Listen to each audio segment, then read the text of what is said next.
नमस्कार, मेरा नाम है पीयूष और आप देख रहे हैं दी पॉलिटिक्स मैन। दोस्तों, चुनाव आयोग पर राहुल गांधी ने जब से प्रश्न खड़े किए उसके बाद पूरा जो इंडिया गठबंधन है वो अब चुनाव आयोग पर हमलावर हो गया है। महाराष्ट्र के चुनाव में जिस धांधली का आरोप चुनाव आयोग पर लगा और राहुल गांधी ने जिस मैच फिक्सिंग की बात महाराष्ट्र के चुनाव में की थी, उसी का डर अब बिहार के चुनाव में देखे जाने की बात भी राहुल गांधी ने की थी। और चुनाव आयोग से जो सवाल राहुल गांधी ने किए थे उसके बाद विपक्ष की तमाम पार्टियां फिर से चुनाव आयोग पर हमलावर हो गई हैं। चुनाव आयोग से लगातार सवाल किए जा रहे हैं क्योंकि ये बड़ी खबर महाराष्ट्र से निकल करके आ रही है और जिसकी चर्चा मैं पहले भी किया था कि राहुल गांधी जब भी चुनाव आयोग से सवाल करते हैं बीजेपी को मिर्ची लग जाती है। बीजेपी उस सवाल का जवाब देने के लिए आ जाती है। सवाल होता है चुनाव आयोग से, जवाब देने आती है बीजेपी। इसी को लेकर के महाराष्ट्र के एक बड़े नेता ने फिर से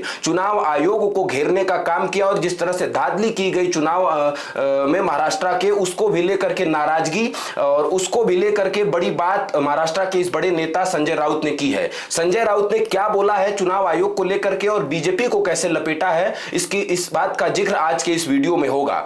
अमर उजाला ने एक खबर लगाई है, लिखा है कि संजय राउत बोले कटघरे में चुनाव आयोग, बचाव में बीजेपी क्यों। राहुल ने हरियाणा महाराष्ट्र पर पूछे सवाल वही है कि जब भी चुनाव आयोग से सवाल होता है, जब भी चुनाव आयुक्त से सवाल किया जाता है तो बीजेपी उसके बचाव में आ जाती है, बीजेपी उसका जवाब देने आ जाती है। सवाल चुनाव आयोग से होता है, जवाब बीजेपी के उधर से आता है। क्या बोला है संजय राउत ने, उसको देख लीजिए। शिवसेना यूबीटी नेता संजय राउत ने मुख्यमंत्री देवेंद्र फडणवीस के लेख के बाद चुनाव आयोग की आलोचना की। उन्होंने पूछा कि क्या चुनाव आयोग ने विपक्षी दलों द्वारा उठाए गए संदेहों को दूर करने के लिए सत्तारूढ़ जो भाजपा को ठेका दे रखा है। वहीं राहुल गांधी ने चुनाव आयोग से हरियाणा और महाराष्ट्र की मतदाता सूची का डेटा साझा करने की सटीक तारीख बताने की अपील की है।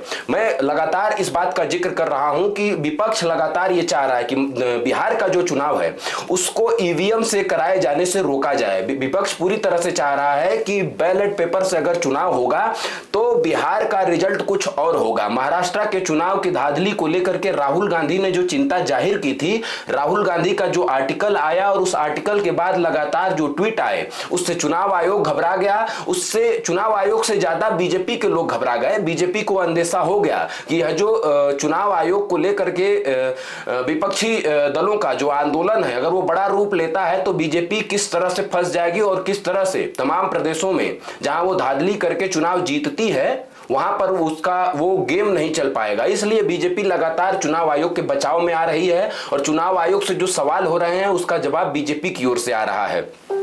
इसी को लेकर के संजय राउत ने जो बोला है वो बड़ी बात है कि जब जब बीजेपी को लगता है कि वो हारने वाली है तब वो चुनाव आयोग का इस्तेमाल करती है और चुनाव आयोग से जब सवाल होता है तब वो बीजेपी बचाव में आ जाती है और चुनाव आयोग से जो सवाल होता है उसका जवाब बीजेपी की ओर से आने लगता है। शिवसेना नेता संजय राउत ने सोमवार को चुनाव आयोग की आलोचना की। उन्होंने पूछा कि क्या चुनाव आयोग ने सत्तारूढ़ भाजपा को अपने कामकाज के बारे में विपक्षी दलों द्वारा उठाए गए संदेहों को दूर करने के लिए अनुबंध दिया है।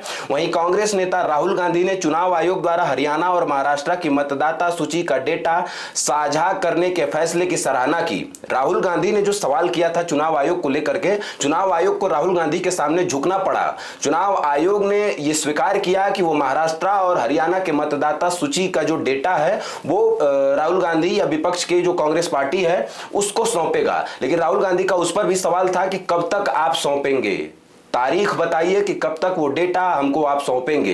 तो राहुल गांधी के सामने चुनाव आयोग झुका और ये आंदोलन जो ईवीएम को लेकर के है और जो चुनाव आयोग के खिलाफ है वो विपक्षी दलों द्वारा अभी रुकने वाला नहीं है। विपक्षी दल पूरी तरह से ये मान लिए हैं, ये ठान लिए हैं कि बिहार के चुनाव में अगर बीजेपी को मात देनी है तो सिर्फ बीजेपी से नहीं लड़ना है, चुनाव आयोग से भी लड़ना है। और चुनाव आयोग जिस तरह से बीजेपी का साथ देता है, मिल्कीपुर के उत्तर प्रदेश के मिल्कीपुर के उपचुनाव में जो चुनाव आयोग ने किया उसको सभी ने देखा। उत्तर प्रदेश के उपचुनाव में जो किया चुनाव आयोग के कर्मचारियों ने, उसको सभी ने देखा। लेकिन सवाल यही है कि चुनाव आयोग से जो सवाल होता है उसका जवाब बीजेपी की ओर से आता है। उसको लेकर के संजय राउत ने बड़ा सवाल खड़ा किया है कि क्या चुनाव आयोग ने बीजेपी को ठेका दे रखा है कि जो सवाल विपक्ष की ओर से आएगा उसका जवाब बीजेपी देगी। ये बड़ा सवाल संजय राउत ने एक बार फिर से उठाया है और राहुल गांधी के सामने चुनाव आयोग जिस तरह से झुका है वो बड़ा प्रश्न है कि राहुल गांधी की ओर से जो सवाल किए गए थे उसमें कुछ का जवाब चुनाव आयोग की ओर से आया। उसने ये स्वीकारा कि हम डेटा का उस जो है वो कांग्रेस पार्टी को सौंपेंगे, लेकिन कब तक सौंपेंगे इसकी जानकारी चुनाव आयोग के द्वारा नहीं दी गई है। उसको लेकर के भी राहुल गांधी ने सवाल किया है। राहुल गांधी के सामने चुनाव आयोग झुका और चुनाव आयोग पर अभी भी जिस तरह से सवाल खड़े हो रहे थे वैसे खड़े हो रहे हैं। संजय राउत ने बड़ा सवाल खड़ा किया है कि बीजेपी को ठेका चुनाव आयोग अगर दिया है तो बता दे। तो ये जो तमाम चुनाव आयोग को लेकर के बातें चल रही हैं और चुनाव आयोग पर जिस तरह से सवाल खड़े हो रहे हैं और चुनाव आयोग जिस तरह से राहुल गांधी के सामने झुका है, डेटा देने के लिए तैयार हुआ है, उसको लेकर के आपकी क्या राय है? हमारे वीडियो के कमेंट में अपनी राय जरूर दीजिए।